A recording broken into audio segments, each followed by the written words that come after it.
Lalu di bawah ke pusar la, ditarik ke ubun-ubun ilaha, dibawa ke kanan illallah, hunjam ke kalbu illallah, dihentakkan ke dalam jantung kita. Jantung berkaitan dengan kalbu. Siapapun yang mengatakan qabilna, kami terima, siapapun tadi yang membaca la ilaha illallah, maka lafaz la ilaha illallah yang dia baca bersambung dengan lisan Rasulullah sallallahu alaihi wasallam. Luar biasa sekali. Ini jarang-jarang ada ijazah sanad talqin yang biasanya hanya diberikan kepada murid-murid secara tertutup.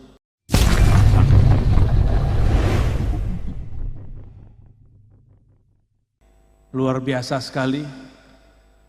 Ini jarang-jarang ada ijazah sanad talqin yang biasanya hanya diberikan kepada murid-murid secara tertutup. Tapi dengan kemurahan hati kiai kita, guru kita, Kiai Haji Muhammad Wildan, beliau memberikannya secara cuma-cuma, secara ringan, tidak pakai syarat ini dan itu.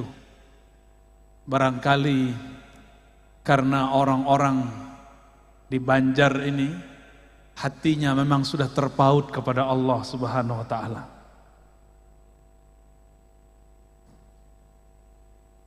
Alhamdulillah, dengan pembacaan sanad tadi, maka siapapun yang hadir, siapapun yang mengatakan qabilna, kami terima, siapapun tadi yang membaca la ilaha illallah, maka lafaz la ilaha illallah yang dia baca bersambung dengan lisan Rasulullah sallallahu alaihi wasallam. Jadi bagi orang-orang yang dia menjaga silsilah keilmuan kepada Rasulullah, lafaz la ilaha illallah pun ada silsilahnya, ada sanadnya. Enggak langsung baca buku, apalagi lewat YouTube, ya. Thariqat baru, Thariqat al-Youtubiyah. Di depan saya banyak ini pengikutnya. Mursyidnya nggak jelas. Tadi saya senang sekali melihat nasyid tahlil la ilaha illallah.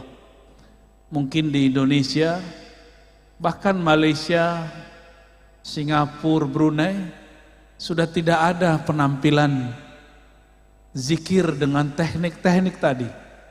Kita boleh sebut ini seni berzikir.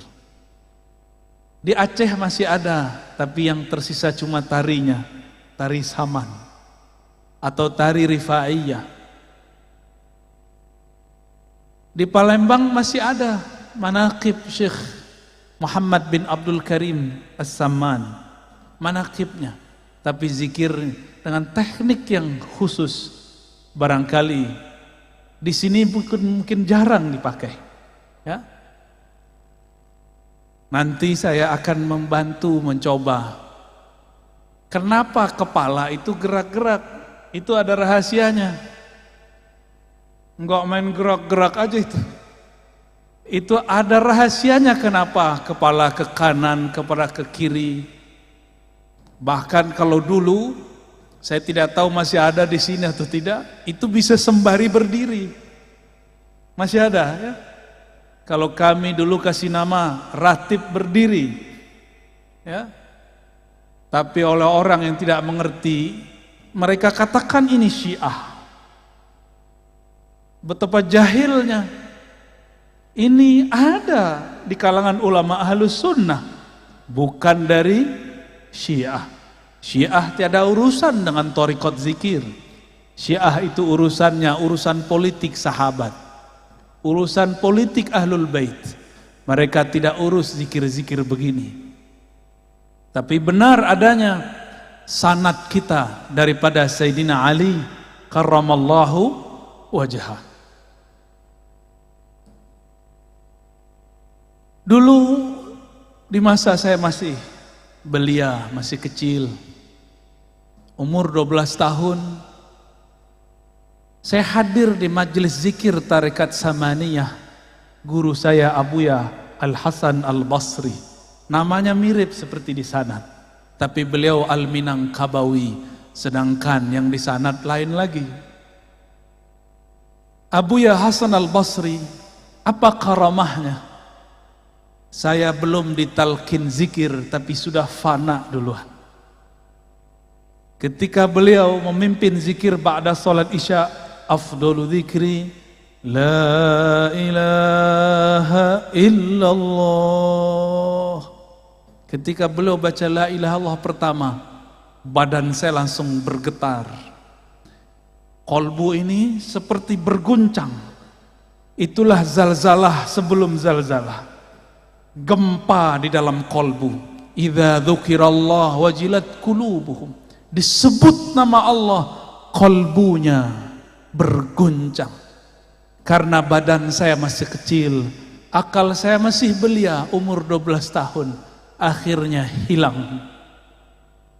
Tapi terasanya indahnya bukan main. Kapan saya sadar? Ketika semua orang sudah selesai sholat, sudah duduk ke tempatnya masing-masing, saya masih duduk, kepala masih ke bawah, masih mengarah kepada jantung.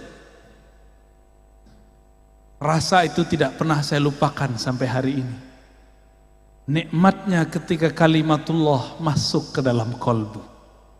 Inilah yang diajarkan oleh dulu Datuk Kalampayan, ya, benar bacanya gitu. Syekh Maulana Muhammad Arsyad Al-Banjari. Boleh juga kita sebut beliau Al-Madani karena lama di Madinah. Beliau bertalaqi dulu kepada khalifahnya Syekh Muhammad Abdul Karim As-Samman yang ada di Madinah, namanya Syekh Abdul Somad Al-Falimbani. Talqin apa yang beliau ajarkan? Talqin la ilaha illallah. Maka tidak salah muqaddimah tadi, sangat luar biasa. Yang dipakai oleh kibarul aulia, pembesar-pembesar aulia, itulah ilaha illallah. Yang menjadi makanan para salik, itulah ilaha illallah. Yang menjadi pembuka tabir-tabir hijab dalam diri, itulah ilaha illallah. Tapi kenapa kalau kita baca la ilaha illallah tidak ada efek? Mungkin kita hanya melakukan zahirnya, batinnya belum mengikuti. Maka sebagai pelengkap nanti ada talqin zikir thariqat. Kalau tadi talqin zikir riwayat, insya Allah nanti saya kasih sebelum kita bubar, sebelum pulang. Karena menghormati Tuan Guru Wildan, beliau sudah bermurah hati memberikan sanad riwayat talqin. Dengan keberkahan juga guru-guru kita, Datuk Kalampayan, begitu juga Abah Guru Sekumpul yang saya sangat cintai beliau. Maka kami pun akan talqinkan insya Allah metode zikir baca la ilaha illallah yang musalsal inda ahli turuq sufiyah, yang dulu dipraktekkan oleh para ahli-ahli thariqah. Sehingga tahu kita kenapa kepala bergerak ke kiri, ke kanan, ke bawah. Itu ada rahasianya. Insya Allah tolong diingatkan nanti ya. Sebelum sampai ke sana, maka kita ambil dalam surat Muhammad ayat 19, Allah berfirman, fa'lam annahu la ilaha illallah. Kita potong saja sampai di situ ya. Fa'lam, maka ketahuilah. Oleh beberapa ulama diartikan maka ilmuilah, bahwasannya lisya'annya la ilaha illallah, tiada ilah. Apa makna ilah? Ilah itu berarti sesuatu yang dituju, yang dimaksud. Dalam bahasa Melayu lama, maksud itu artinya tujuan. Maka mereka mengatakan tidak ada yang dituju kecuali Allah. Belakangan kata tuju berubah makna, ada yang mengartikan suka dan cinta. Karena memang kata ilah berarti cinta. Yang benar-benar dicintai hanyalah Allah Subhanahu wa ta'ala. Itu secara teorinya. Tapi tenang, nanti kalau talqinnya lebih mudah, teorinya hilang. Ya. Nanti juga sama metodenya. Cuma kalau tadi pejam mata, sekarang ditambah pejam mata, tangannya dinaikkan ke atas. Mengamalkan hadis Imam Al-Hakim, irfa'u aidiyakum, angkat tangan kalian. Nanti tangan ini kita bantu menghantarkan kalimah ke dalam jantung kita, insya Allah. Imam Al-Bukhari menerjemahkan ayat ini, apa kata beliau? Al-ilmu qabla al-qawli wal-amal. Berilmu dulu, baru berkata, baru beramal. Kenapa la ilaha illallah kita baca, katanya memberatkan, lebih berat daripada langit dan bumi. Tapi kenapa tidak terasa berat di kolbu? Kata orang berdasarkan ayat tadi, jika disebut nama Allah wajilat qulubuhum, jika disebut nama Allah bergetarlah kolbu. Kenapa tidak bergetar? Karena belum fa'lam, belum kenal. Saya ini heran ngelihat Paman Birin kemana-mana pakai sendal. Sendal apa namanya tuh? Sendal jepit. Masya Allah. Kalau ziarah, orang nggak ngelihat saya, ngelihat beliau. Kalau orang tidak kenal beliau, dikira siapa nih? Wah, kayaknya tamu nih, tamu biasa. Tapi kalau kenal, hormat. Semua orang hormat. Apabila kita tidak kenal seseorang, cuma kenal namanya, maka tidaklah bergetar jika disebut namanya. Tapi kalau sudah kenal yang disebut namanya, namanya diulang-ulang dalam kolbu, itu akan mengguncangkan isi kolbu. Inilah yang dikatakan Nabi SAW. Innallaha harrama 'alan nar. Sesungguhnya Allah mengharamkan terhadap neraka anta musa, untuk menyentuh man qala la ilaha illallah min qalbihi aw nafsi, yang membaca la ilaha illallah dimulai dari kolbunya atau dari jiwanya. Maka zikir itu tekniknya mesti dari dalam kolbu atau dari dalam jiwa. Maka berdasarkan itu, zikir yang wusul, zikir yang membuat getaran itu cuma dua. Zikir nafsiyah, zikir jiwa, zikir minda kata orang-orang jiran. Yang kedua, zikir qalbiyah, zikir qalbu. Mungkin ada yang bertanya, lalu zikir ruh apa? Ruh tidak ada zikir. Ruh itu bukan lagi berzikir. Zikir artinya menyebut. Kenapa kita menyebut? Karena yang disebut belum terasa hadir. Kalau ruh makomnya makom ihsan, maka ia tidak lagi menyebut-nyebut karena yang disebut sudah hadir. Kalau saya nih belum ketemu Tuan Guru Wildan, saya sebut, oh Guru Wildan, Guru Wildan, Guru Wildan. Tapi kalau sudah ketemu berani nggak sebut begitu? Berani nggak? Wildan, Wildan. Oh kurang ajar itu, ya. Berani? Kita karena belum merasakan hadirnya Allah, maka kita sebut Allah, Allah, Allahu, Allah, Allah, Allah hak. Kita zikir begitu karena belum terasa hadir. Kita hadirkan dengan menghujam, itu belajar menyebutnya. Kalau sudah hadir, yang tadi disebut oleh Tuan Guru kita, wahdatus syuhud atau fana'us syuhud, fana dalam memandang, maka zikirnya bukan lagi menyebut, zikirnya adalah memandang. Pilih mana? Jatuh cinta seseorang, sebut-sebut nama dia, atau ketemu dia kita pandang-pandang? Pilih mana? Sebut-sebut atau pandang? Kita suka seseorang, wajahnya indah, wajahnya cantik, wajahnya gagah. Kalau sudah ketemu disebut-sebut nggak? Atau terdiam dalam memandang? Yang mana? Maka zikir orang yang hadir bukan lagi menyebut. Zikir orang yang sudah hadir adalah memandang. Lalu mendengar, dua aja. Memandang, mendengar. Memandang, mendengar.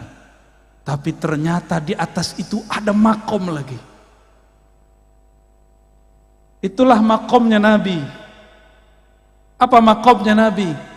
Fakana qaba qausaini au adna. Jarak antara Nabi dan Allah ibarat dua busur atau lebih dekat dari itu. Kalau sudah dekat bisa ngobrol enggak?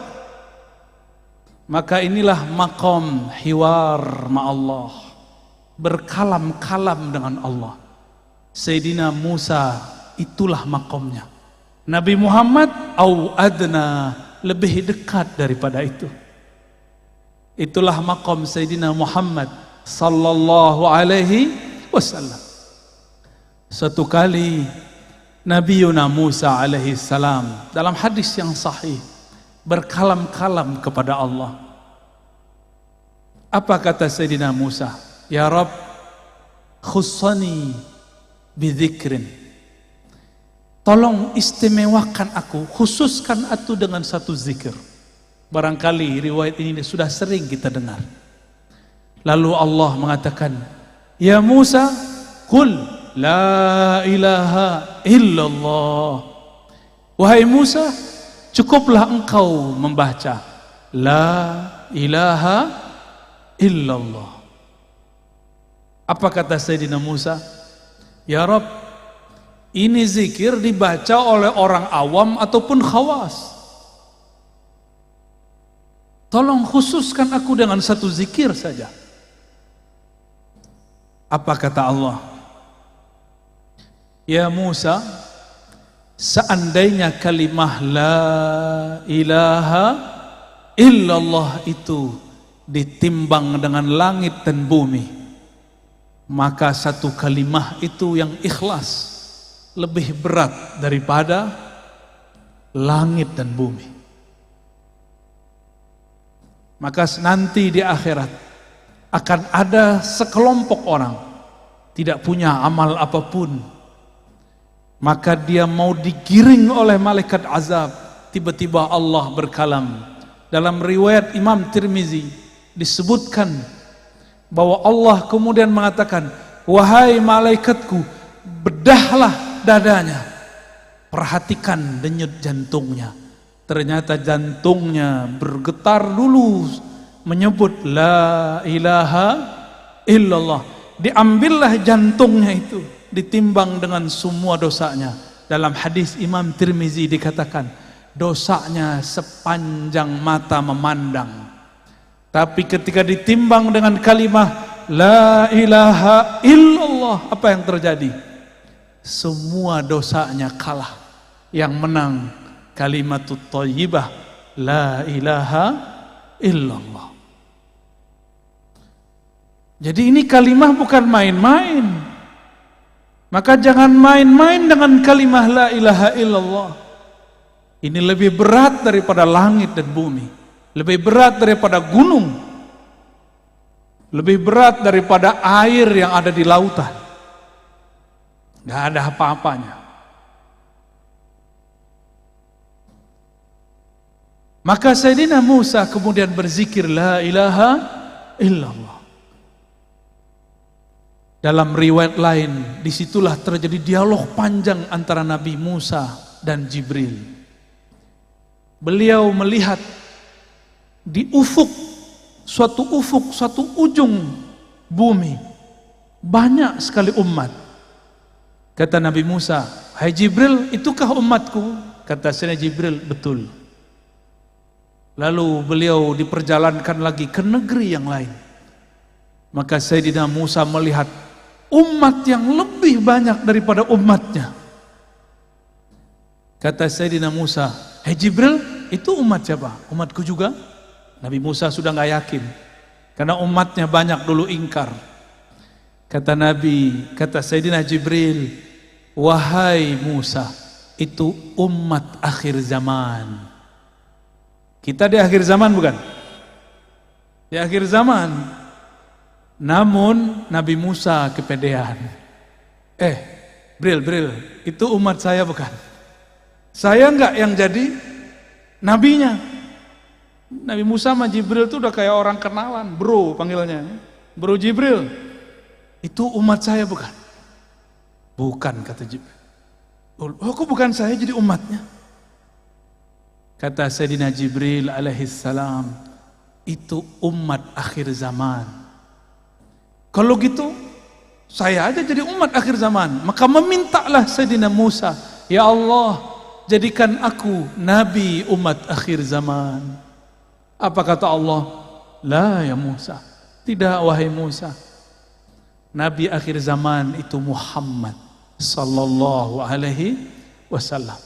Disitulah beliau angkat tangan, "Ya Rabb, kalau begitu jadikan aku salah satu dari umat akhir zaman, umat corona."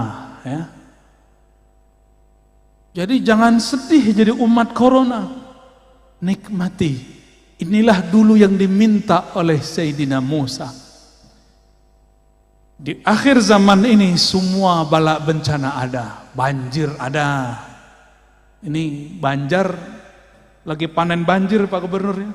Kita berdoa semoga segala Allah selesaikan ya. Nanti diberikan jalan insyaallah. Amin ya rabbal alamin. Siapa yang terkena musibah semoga tetap bersabar. Innallaha ma'ana. Itu Nabi Musa. Dulu pernah doa enggak? Ya Allah, dulu di alam sana pernah doa enggak? Gak ingat kan? Gak ada yang ingat, saya juga gak ingat. Tapi sebenarnya kita dulu semuanya berdoa. Dulu di alam arwah semua kita dulu berdoa. Ya Rabb, jika Engkau utus kami, lahirkan kami dengan jasad fisik, lahirkan kami sebagai umat Ahmad. Dulu sudah ada namanya Ahmad, memancar darinya yang disebut Nur Muhammad sallallahu alaihi wasallam. Mirip-mirip seperti tadi lingkaran tadi. Persis seperti itu. Di tengahnya ada Ahmad. Lalu ada lingkaran pertama, lingkaran kedua. Begitulah terus sampai 124.000. 124.000 inilah mereka semuanya meminta agar menjadi umat Nabi Muhammad sallallahu alaihi wasallam. Sang Ahmad ketika dilahirkan menjadi Muhammad. Lalu selebihnya ada semua para nabi, para rasul, jumlahnya berapa? 124.000.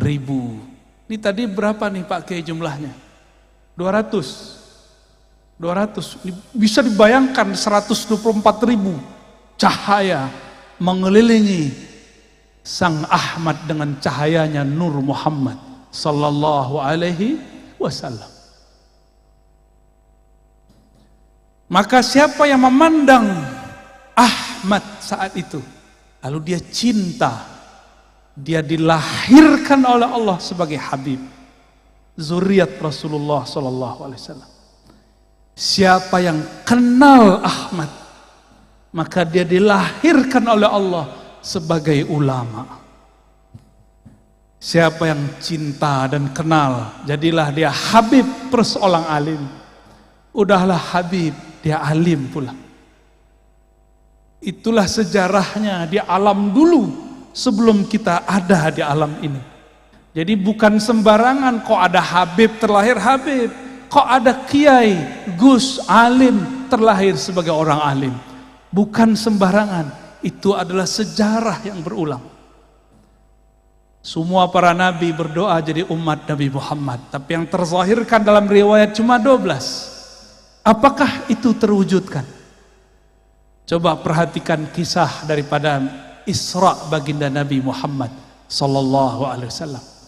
Di ujung Isra beliau diperintahkan jadi imam, benar gak? Di belakangnya semua para nabi, bukan? Itulah tanda sah semua para nabi menjadi makmumnya Rasulullah sallallahu alaihi wasallam. Jadi umat Nabi Muhammad sallallahu alaihi wasallam. Tapi meskipun demikian, semua bencana ada di zaman ini, semua maksiat pun ada di umat ini. Tapi nggak usah khawatir, semua ma'rifatullah diturunkan pada umat ini, khususnya akhir zaman, dan sudah dimulai di negeri ini dulu oleh Syekh Abdul Samad Falimbani, Syekh Muhammad Arsyad, bahkan dengan lugas, dengan jelas sekali abah guru sekumpul juga mensyarah tentang ilmu ini. Dan kita nggak boleh berhenti, kita teruskan kajian-kajian ma'rifatullah mengenai Nur Muhammad sallallahu alaihi wasallam. Inilah ma'rifat yang dulu dicari oleh para arwah.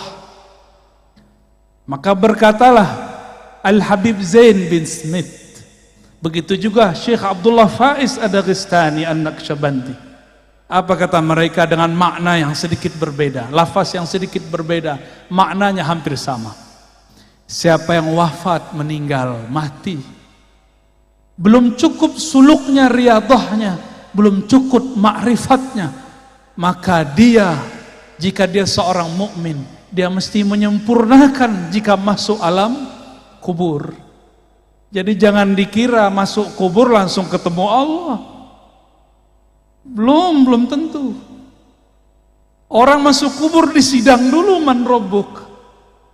Kecuali seperti tadi saya dijemput oleh timnya Paman Birin, keluar dari pesawat langsung ada yang jemput, nggak perlu lewat-lewat tempat biasa. Itu kalau kenal yang punya, yang mimpin negeri Kalsel, yang menguasai rajanya alam barzakh, yang boleh membantu di padang mahsyar siapa? Baginda Rasulullah sallallahu alaihi wasallam. Maka siapa yang kenal beliau, sering menyapa beliau, sering berselawat kepada beliau, nanti beliau kirim orang-orangnya untuk menjaga kita. Bahkan jika kita ini orang spesial, Rasulullah sendiri yang menyambutnya. Kalau disambut oleh Rasulullah, berani nggak mungkar nakir tanya? Mungkar nakir langsung bilang, siap Pak Wali. Bukan wali kota, waliullah. Gak berani mungkar nakir sentuh. Kenapa? Karena dia kekasih Rasulullah sallallahu alaihi wasallam. Maka yang ditanya di kubur cuma dua, mukmin, munafik. Adapun wali nggak ditanya. Wali ini ada dua, wali Allah, wali setan. Itu nggak ditanya. Pilih mana? Hadirin pilih mana? Wali Allah apa wali setan? Wali Allah lah. Wali itu artinya bukan orang sakti. Wali itu artinya yang cinta kepada Allah. Mungkin gak cinta tanpa kenal. Mana ada orang jatuh cinta tapi gak kenal? Mungkin gak? Gak ada kita cinta seseorang gak kenal. Kita kalau senang seseorang, kita cari namanya di Facebook, kita search namanya di IG, Instagram, kita cari-cari kalau ada di Google. Itu namanya ma'rifatul asma. Maka jatuh cinta pertama mencari nama, nama yang dikasihi. Semakin kenal nama, semakin kenal yang punya nama. Maka orang-orang yang kenal Rasulullah pasti dia menyimpan nama-nama Rasulullah sallallahu alaihi wasallam. Oleh karena itu ulama kita dulu buat kaligrafi indah mengenai nama-nama. Ditulis dengan sangat bagus dalam kitab-kitab salawat. dipelajari, disyarah oleh ahli-ahlinya. Karena kenal Rasulullah dimulai dengan kenal nama. Begitu juga kepada Allah.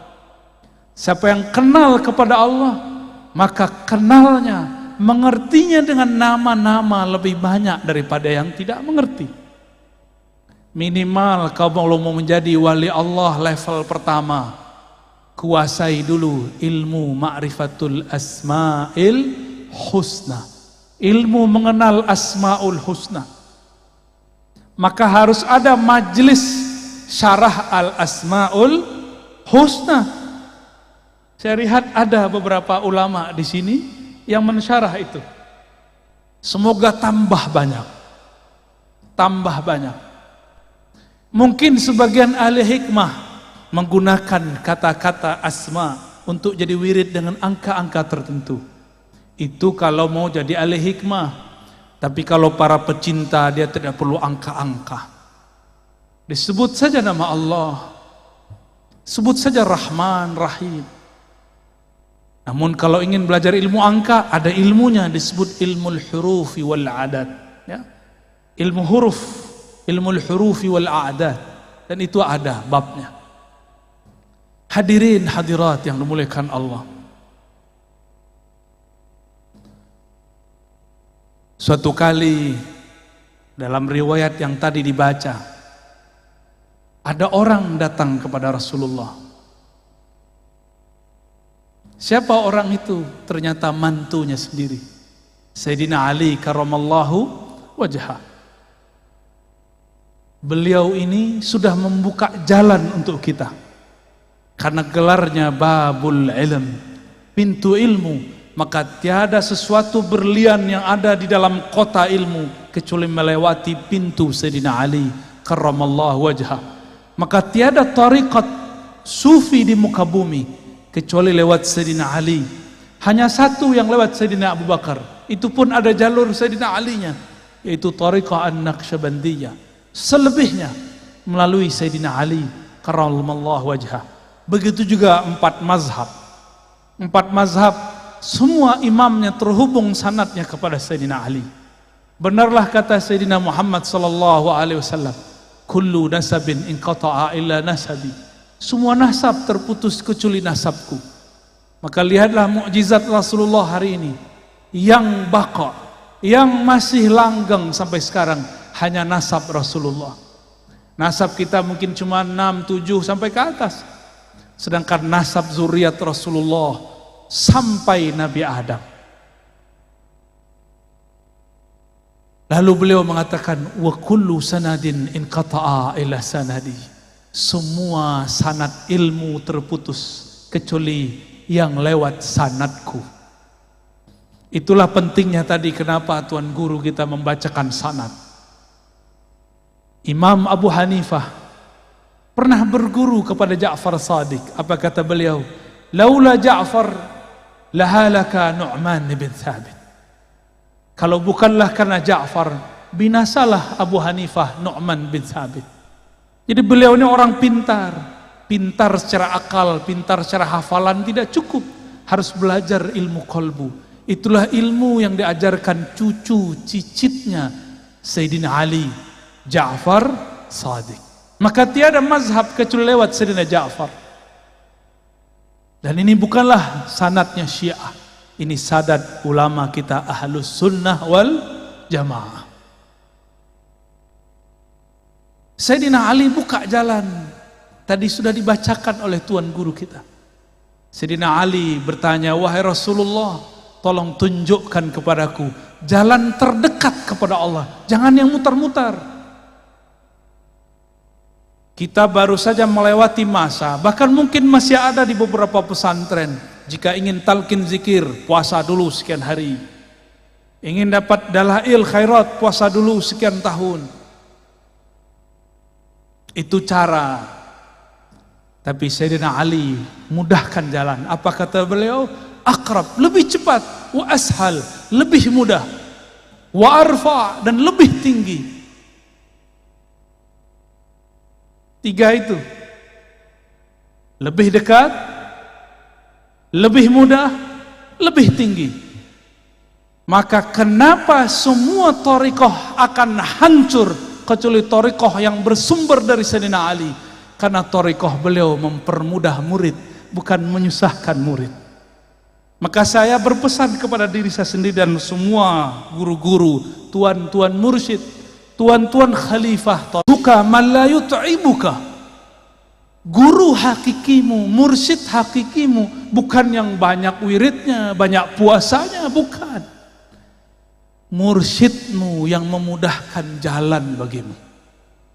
Kalau sudah mudah, sudah cinta, disuruh zikir 1000 mudah. Tapi kalau belum cinta, disuruh baca 7 kali berat. Disuruh 3 kali tadi, disuruh pejam aja nggak pejam mata. Ya, kan tadi nggak semua pejam mata, masih nanya-nanya apa ini ya. Kayaknya harus setiap tahun itu Pak Kiai ada ijazah talqin zikir. Ya, biar tambah biasa.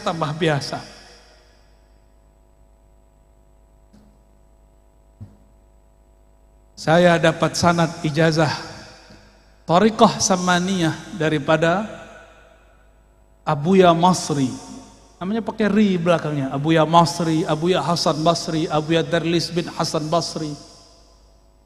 3 orang itu mentalkinkan zikir la ilaha illallah yang tadi adinda santri baca.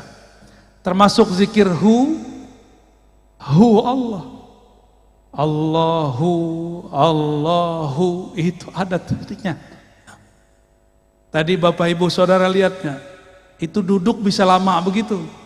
Latihan berapa bulan? Kesemutan nggak tadi?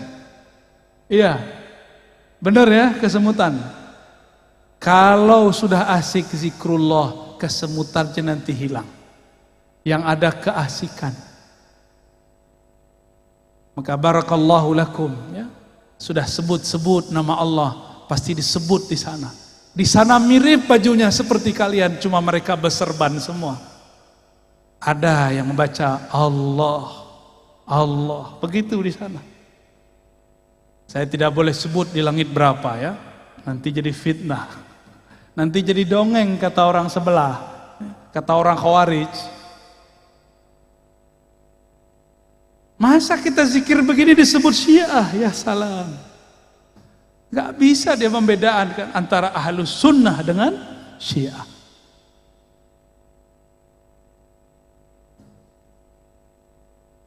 Sayyidina Ali kemudian dipanggil oleh Nabi. Apa kata Sayyidina Nabi SAW?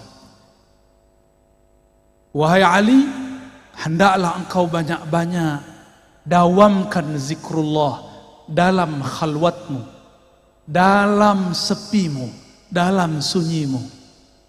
Kata Sayyidina Ali, kalau itu saya tahu wahai Rasulullah. Gimana caranya? Lalu Nabi SAW mengatakan, barulah muncul teknik, itu namanya teknik zikir. Wahai Ali, supaya jiwa dan kolbu itu ikut serta dalam zikir, muncullah teknik berzikir. Bahasa Arabnya kaifiyatuz zikr, kaifiyat berzikir, tata cara. Pikiran kita kalau zikir macam-macam nggak? Kalau lagi sholat, bener? Hatta Paman Birin kalau sholat pikirannya kemana-mana, jujur ya Pak. Para kiai kita sama, saya sama. Bedanya, saya diajarkan guru bagaimana cara memagar pikiran. Kita pagar dari 7 arah. Ada caranya.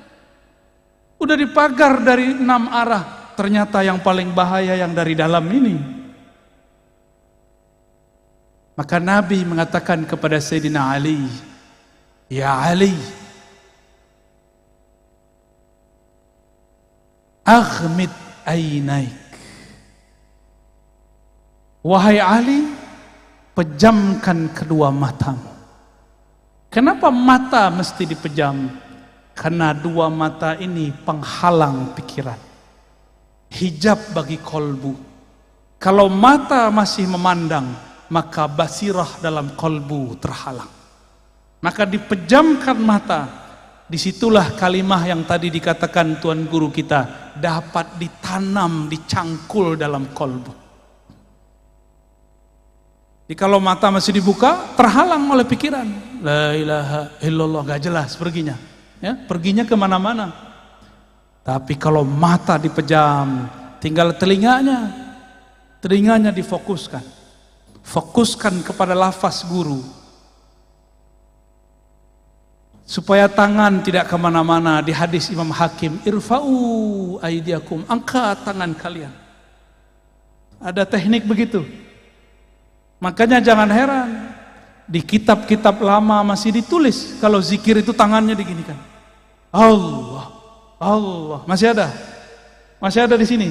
Itu bukan ajaran Syiah, itu ajaran Ahlus Sunnah wal Jamaah, diangkat tangannya.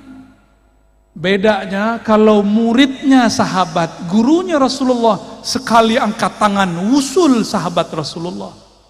Kita ada berkali-kali angkat, nggak usul-usul juga. Makanya diulang, dilatih lagi, sampai kemudian kaki pun ikut bergerak. Jadilah dia gerakan-gerakan zikir. Alladzina yazkurunallaha qiyaman. Orang-orang yang berzikir tidak hanya lagi duduk, tapi juga sedang berdiri. Itu dalilnya.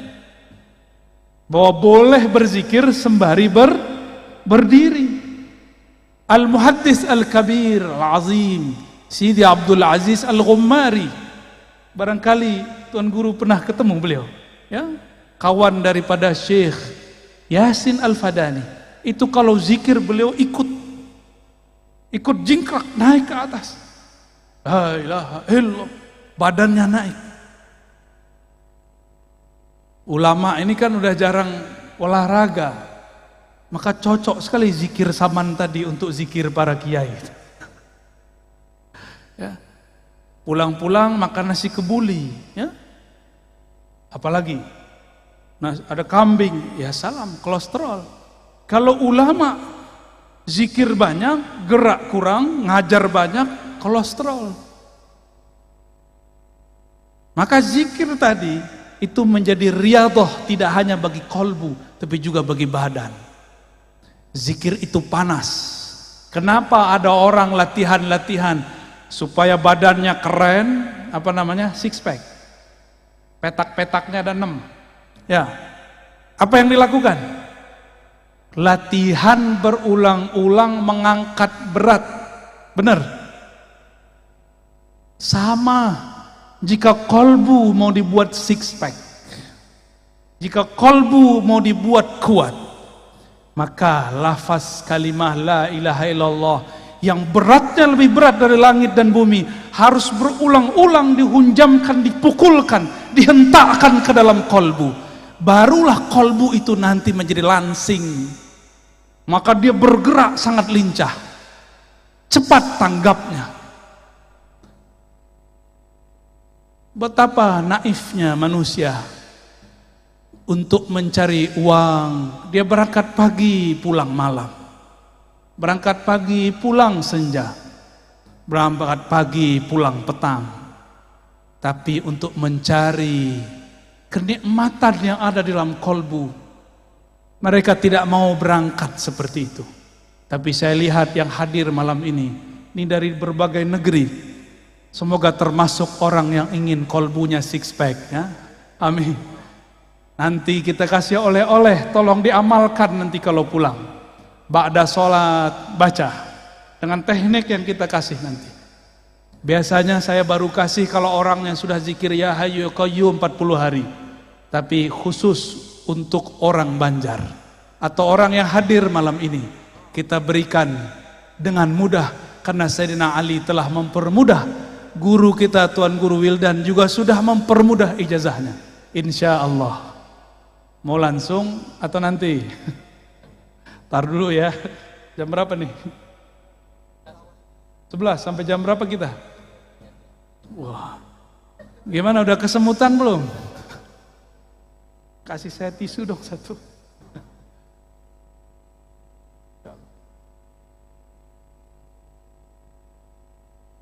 Oke. Jadi rumus kalau orang mau ahli dalam kolbu sama seperti rumus jika ingin kuat secara badan.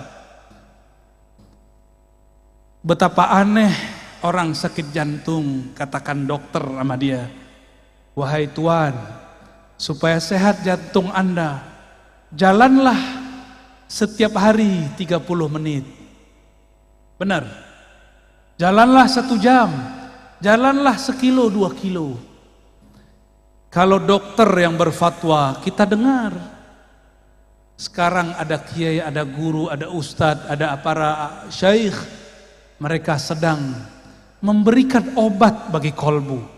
Tapi sayang sekali, pasiennya bandel-bandel. Ya. Zikir itu banyak, tapi zikir yang dapat jadi obat tidak banyak. Sebagaimana obat itu banyak, tapi yang efektif mengobati badan harus sesuai dengan resepnya dokter.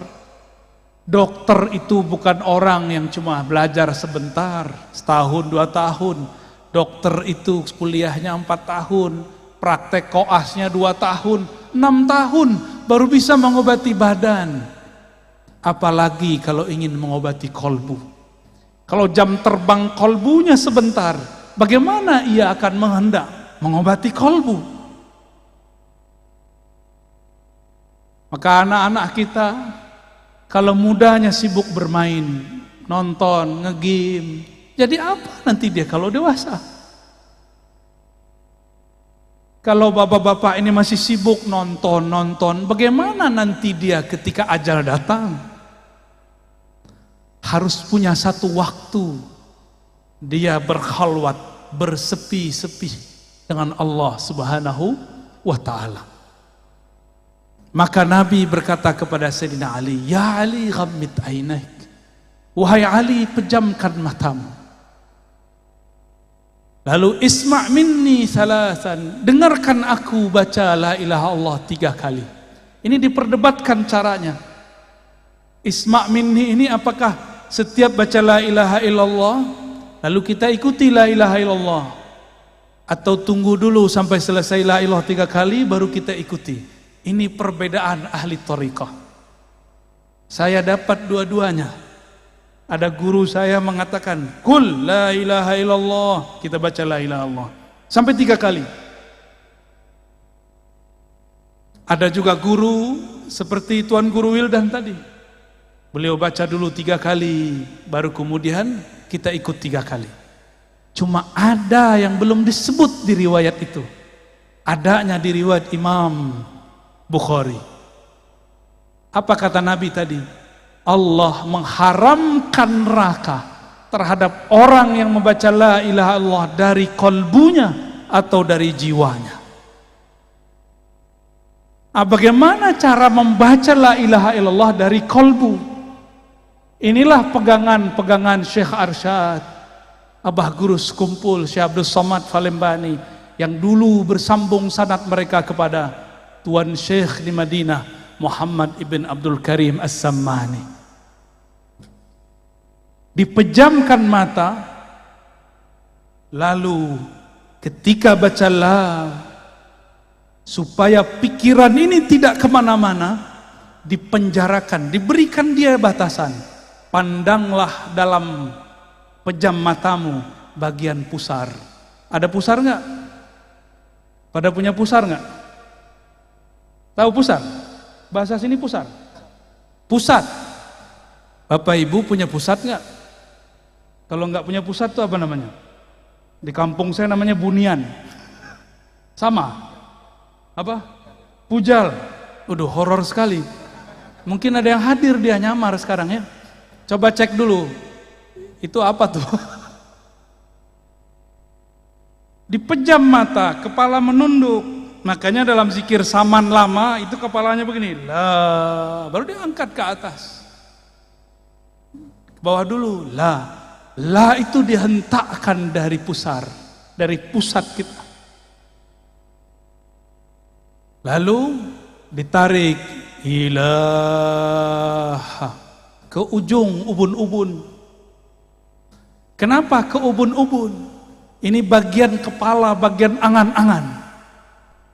supaya dihilangkan semua angan-angan, maka ulama kita dapat ilham turunan dari hadis Sayyidina Ali, la ilaha, buanglah semua yang kamu pikirkan, buanglah semua yang kamu tuju, lalu ditarik ke bagian kanan. Maka tadi zikirnya kemana? Ke kanan atau kiri? Kanan, betul. Itu la ilaha, begini, ditarik ke bagian kanan. Makanya ada geraknya tadi. Itu yang asli loh ya. Itu ada dalam kitabnya Syekh Abdul Karim Muhammad Al-Samman. Ada juga dalam kitab Abdul Samad Al-Falembani. Ya. Dan murid-murid beliau. Dibawa ke kanan, baru dihunjam, dihentakkan ke dalam kolbu. Kolbu kita berhubungan dengan jantung. Jantung itu ada 2 jari di bawah dada bagian kiri. Dibaca la ilaha illallah. Seperti itu. Ya. Langsung praktek. Ayo, coba baca, ikuti saya. Ikuti saya semua, perbaiki duduknya, nyaman-nyamankan. Izin Tuan Guru semua, para masyayikh. Baca syahadat, asyhadu an la ilaha illallah. Ikuti dalam hati, ya Allah, aku bersaksi, aku menerima, tiada yang berhak disembah kecuali Engkau. Wa asyhadu anna Muhammadar Rasulullah. Aku bersaksi, aku menerima, aku berikrar bahwa Nabi Muhammad adalah Rasul Engkau. Ikuti istighfarnya. Astaghfirullah. Ikuti. Astaghfirullah. Baca pelan-pelan. Ya Allah, ampuni dosa mata kami, ampuni dosa mataku yang memandang yang haram. Astaghfirullah. Turun ke bagian sampingnya, telinga. Katakan, ya Allah, ampuni dosa telingaku, mendengarkan kalam-kalam yang tidak Engkau ridhoi, mendengarkan aib, bahkan aib guru kami, aib kawan kami, aib sesama kami. Ampunkan dosa telinga kami, ya Allah. Baca. Astaghfirullah. Turun ke lidah. Ya Allah, ampunkan dosa lisan kami, dosa kalam kami. Pernah menyakiti orang tua kami, pernah menyakiti guru kami, tanpa disadari menyakiti orang-orang terdekat kami, pasangan kami, anak-anak kami, tetangga kami, kawan-kawan kami, yang kami sadari, yang tidak kami sadari. Ampunkan lisan kami, ya Allah. Kembali ke otak. Astaghfirullah. Ya Allah, di dalam pikiran kami, di dalam otak kami, terdapat banyak kosakata-kosakata yang tidak baik, kata-kata yang vulgar, yang jorok. Terdapat file ingatan-ingatan kepada hal-hal yang tidak pantas kami ingat. Kami pernah dulu menyimpan maksiat dalam pikiran kami, ya Allah. Maka malam ini, ya Allah, dengan istighfar ini, ya Allah, bersihkan isi pikiran dan otak kami, ya Allah. Kita turun ke tangan dan kaki, kita istighfarkan. Astaghfirullah. Ya Allah, tangan ini mungkin dulu pernah mengambil yang tidak jelas hukumnya. Kaki ini dulu pernah melangkah kepada yang Engkau tidak ridhoi. Tangan ini pernah makan tanpa menyebut nama Engkau. Bahkan mungkin tangan ini pernah memegang sesuatu yang haram, ya Allah. Ampunkan satu tetes darah di tangan dan kaki kami, ya Allah.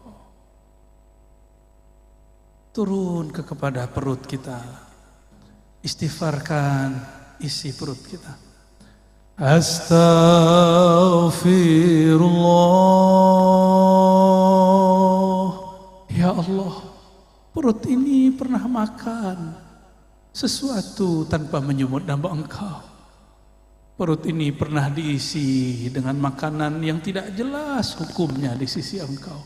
Bahkan mungkin, ya Allah, dulu pernah perut ini memakan yang haram, ya Allah. Atau dulu pernah orang tua kami salah makan, ya Allah. Ampunkan isi perut kami, ya Allah. Yang menjadi darah setetes, ya Allah. Yang menjadi satu sel di tubuh kami, ya Allah. Yang menjadi satu helai rambut, ya Allah. Ampunkan isi perut ini dari selain Engkau, ya Allah. Turun kepada kemaluan, kehormatan kita. Istighfarkan diri ini yang hina, yang dulu pernah berbuat durjana. Astaghfirullah. Ya Allah, kami ini hina, ya Allah. Zahirnya terlihat soleh, ya Allah. Batin kami banyak maksiat, ya Allah. Zina hati, ya Allah. Zina badan, ya Allah. Ampunkan semua ini, ya Allah. Pindah ke dalam hati, istighfarkan hati kita.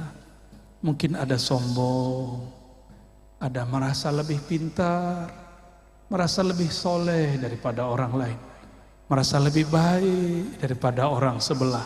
Istighfarkan kolbu, pegang dadanya, sama-sama pegang dadanya.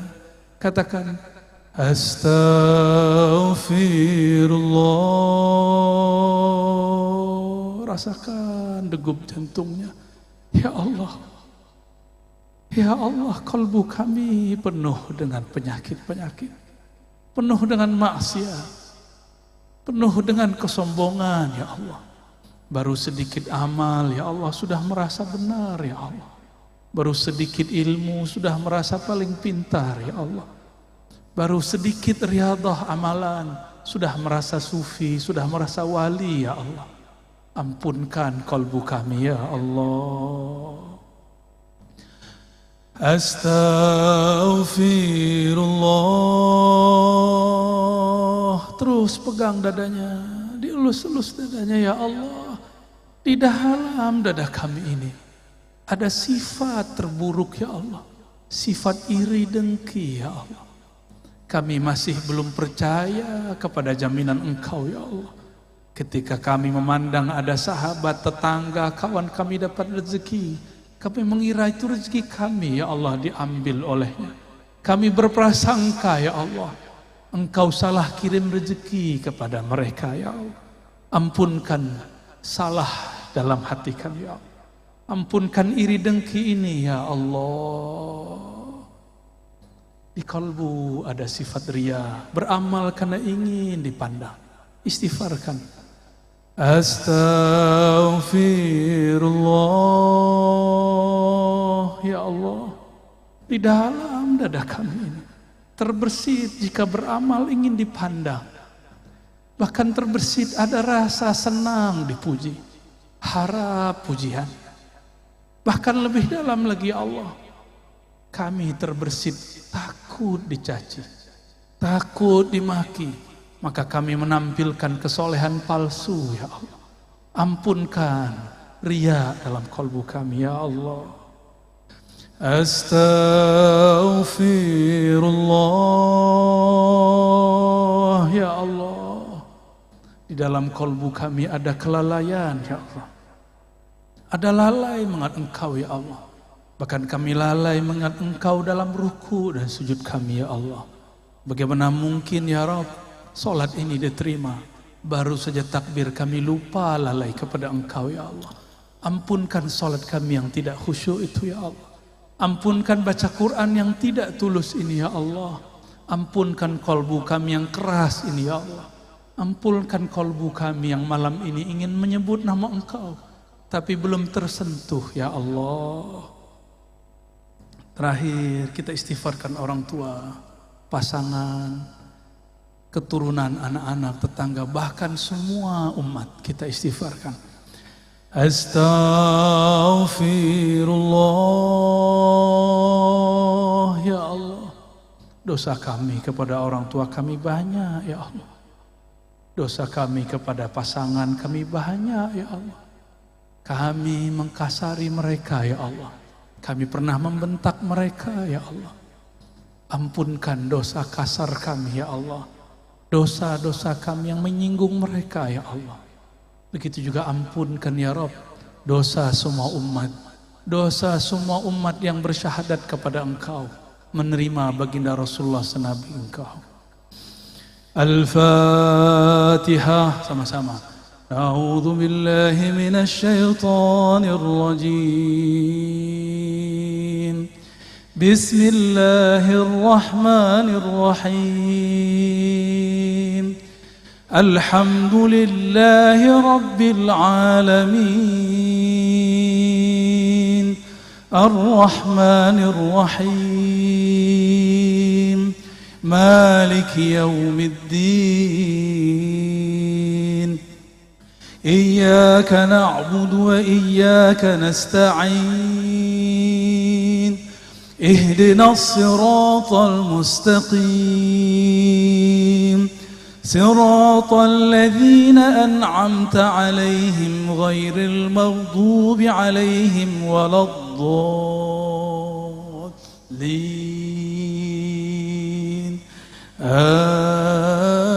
Amin. Al-Ikhlasus Syarif. Bismillahirrahmanirrahim. Baca surah Al-Ikhlas. Qul huwallahu ahad, Allahus samad, lam yalid wa lam yulad wa lam yakul lahu kufuwan ahad. Inna Allaha wa malaikatahu yusalluna 'alan nabiy. Ya ayyuhalladzina amanu sallu 'alaihi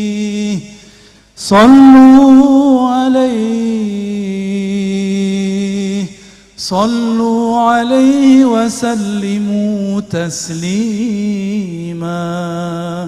Mari merindui Rasulullah sebelum kita talqin. Baca, ikuti saya. Allahumma salli ala Sayyidina Muhammad.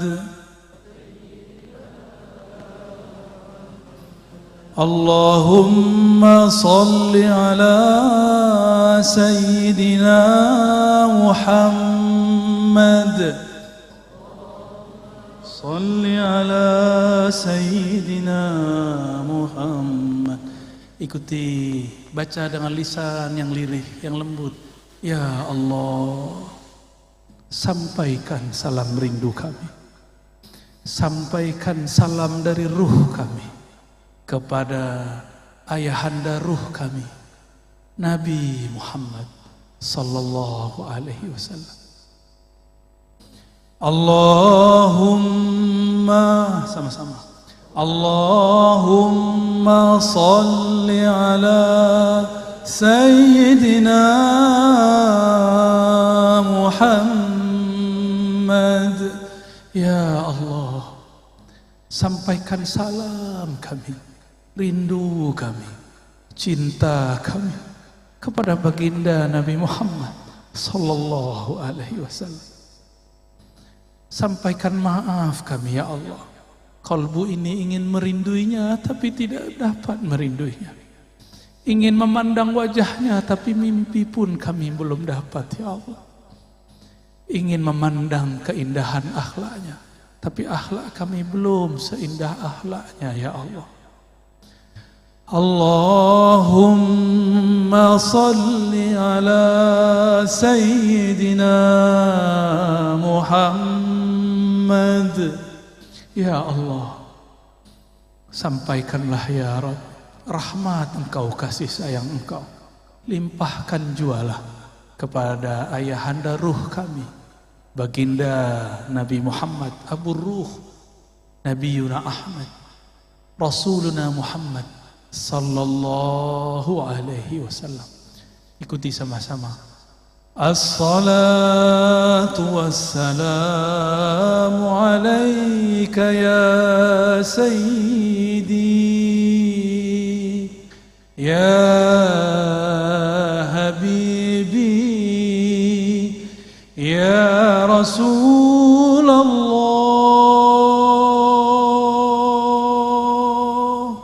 Salam engkau ya Rasulullah.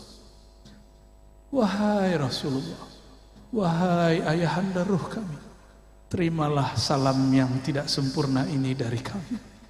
Jawablah salam kami. Terima kami jadi umat Engkau, wahai Rasulullah. Katakan, terimalah kami sebagai umatmu, wahai Rasulullah. As-salatu wassalam, as-salatu wassalam, as-salatu wassalamu alaika ya sayyidi ya habibi ya abal arwah ya Rasulullah. Terima salam kami, wahai Rasul. Ikuti saya. Ilahi ya Allah, luruskan niat kami ya Allah. Anta maqsudi, hanya Engkau tujuan kami ya Allah. Wa ridhaka matlubi, hanya ridha Engkau ya Allah yang kami cari. Allahumma a'inna ala zikrik. Ikuti. Allahumma a'inna ala zikrik. Ya Allah, bantulah kolbu kami, bantulah lisan kami menyebut nama Engkau yang berat, nama Engkau Ismul Jalalah Allah, Tauhid la ilaha illallah.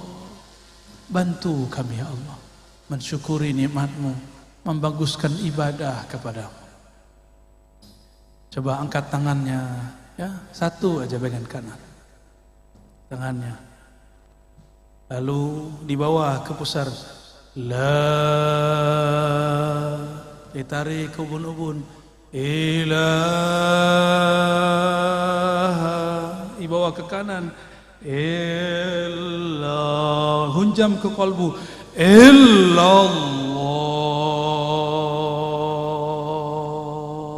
dihentakkan ke dalam jantung kita. Jantung berkaitan dengan kalbu. Lagi diulang di atas, la ilaha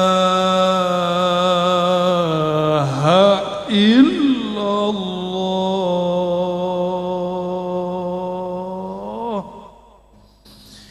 la ilaha illallah. Coba lidah dikunci, dinaikkan ke langit-langit dalam mulut, kepala menekur ke bagian kiri, mendekati jantung, lidah dikunci, mulut ditutup, sebut Allah, Allah,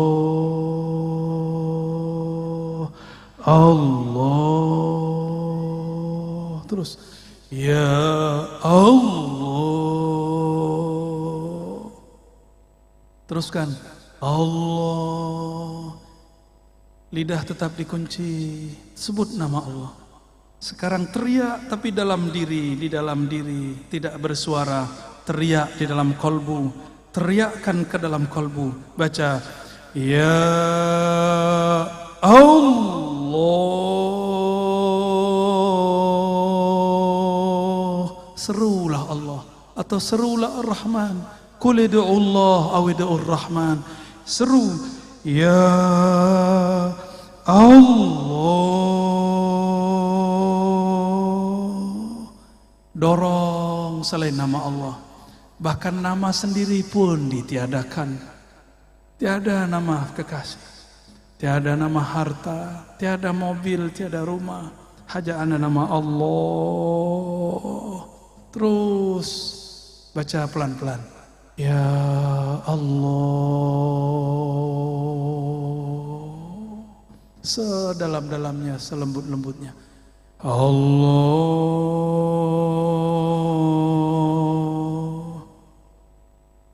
Sama dengan cara yang tadi. Hu, tapi diambil dari pusar. Hu, diambil dari pusar. Hu, naik ke ubun-ubun. Hu, dibawa ke bahu kanan. Hu, dihunjam, dihentakkan kalbu. Hu Allah.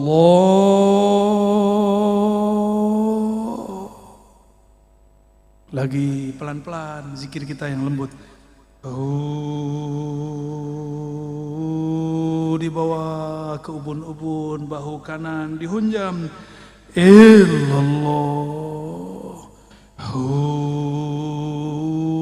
Allah. Kunci lagi lidahnya. Tutup mulutnya sejenak. Tetapkan nama Allah di kalbu. Allah. Terus 3 kali. Allah. Ya Allah. Baca sama-sama. Muhammadur Rasulullah. Sama-sama. Muhammadur Rasulullah. Sallallahu alaihi wasallam. Kalimatul haqqi 'alaiha nahya wa 'alaiha namut wa biha nub'atsu wa biha nadkhulu ila jannatika ya rabbal alamin. Diusap ke mukanya. Al-Fatihah. A'udzubillahi minasyaitonir rajim. Bismillah. Siratal ladzina an'amta 'alaihim ghairil maghdubi 'alaihim waladdallin. Amin. Saya juga ikut inggil tabarruk mengambil berkah. Saya ijazahkan siapa yang hadir untuk mengamalkan, bukan untuk mengajarkan. Ya, untuk mengamalkan setiap ba'da salat minimal dibaca 7 kali la ilaha illallah dengan dihunjam, dihentakkan ke dalam jantung. Lalu Allahnya dibaca juga sebanyak minimal 7 kali. Afdalnya 40 kali. Semakin banyak menyebut nama Allah di kalbu, semakin banyak ketenangan di dalam kalbu. Kalau nanti sudah bisa lebih banyak, naikkan menjadi 100. Menyebut nama Allah di kalbu. Bertahap pelan-pelan. Semoga nanti Allah perbanyak. Nyatalah ayat. Ya ayyuhallazina amanu zkurullaha dzikran katsira. Wahai orang beriman, sebutlah nama Allah, zikirlah kepada Allah sebanyak-banyaknya. Ya, kirim Fatihahnya untuk liridhaillah, ya. Siapa yang bisa catat dicatat. Pertama liridhaillahi tabaraka wa taala. Yang kedua di Sayyidina Nabi sallallahu alaihi wasallam. Ada penyempurna sekarang, tambahan penyempurna semua thariqah. Mengirim Al-Fatihah untuk Imam akhir zaman, Imamun Al-Mahdi. Maka dalam kaifiat zikir saya ada tambahan wa ila al-Mahdi khalifatillah. Baru ditambahkan wa ila Sayyidina Al-Khidir alaihi salam. Lalu ditambahkan wa ila Sayyidi Syekh Abdul Qadir Jilani Al-Qutub Ar-Rabbani. Lalu ditambahkan Sayyidi Abil Hasan Syazili, lalu ditambahkan Muhammad Baha'iddin Syah Naqsyabandi, lalu ditambahkan kepada imam-imam yang kita mau. Boleh Sayyidi Ahmad bin Idris Al-Idrisi, Sayyidi Ahmad Tijani, Sayyidi Muhammad bin Abdul Karim Samani, atau silsilah guru-guru kita yang ada di sini. Saya ijazahkan ajaztukum kama ajazani masyaikhi. Qulu qabilna. Alhamdulillah Rabbil Alamin. Semoga yang hadir dapat keberkahannya, kami yang menyampaikan dapat keridhaannya. Mohon maaf jika ada salah dan kurangnya. Kesempurnaan hanya milik Allah. Keridhaan ada pada hati baginda Rasulullah. Allahumma salli wa sallim wa barik ala Sayyidina Muhammad. Subhanakallahumma wa bihamdika asyhadu an la ilaha illa anta astaghfiruka wa atubu ilaik. Assalamualaikum warahmatullahi wabarakatuh.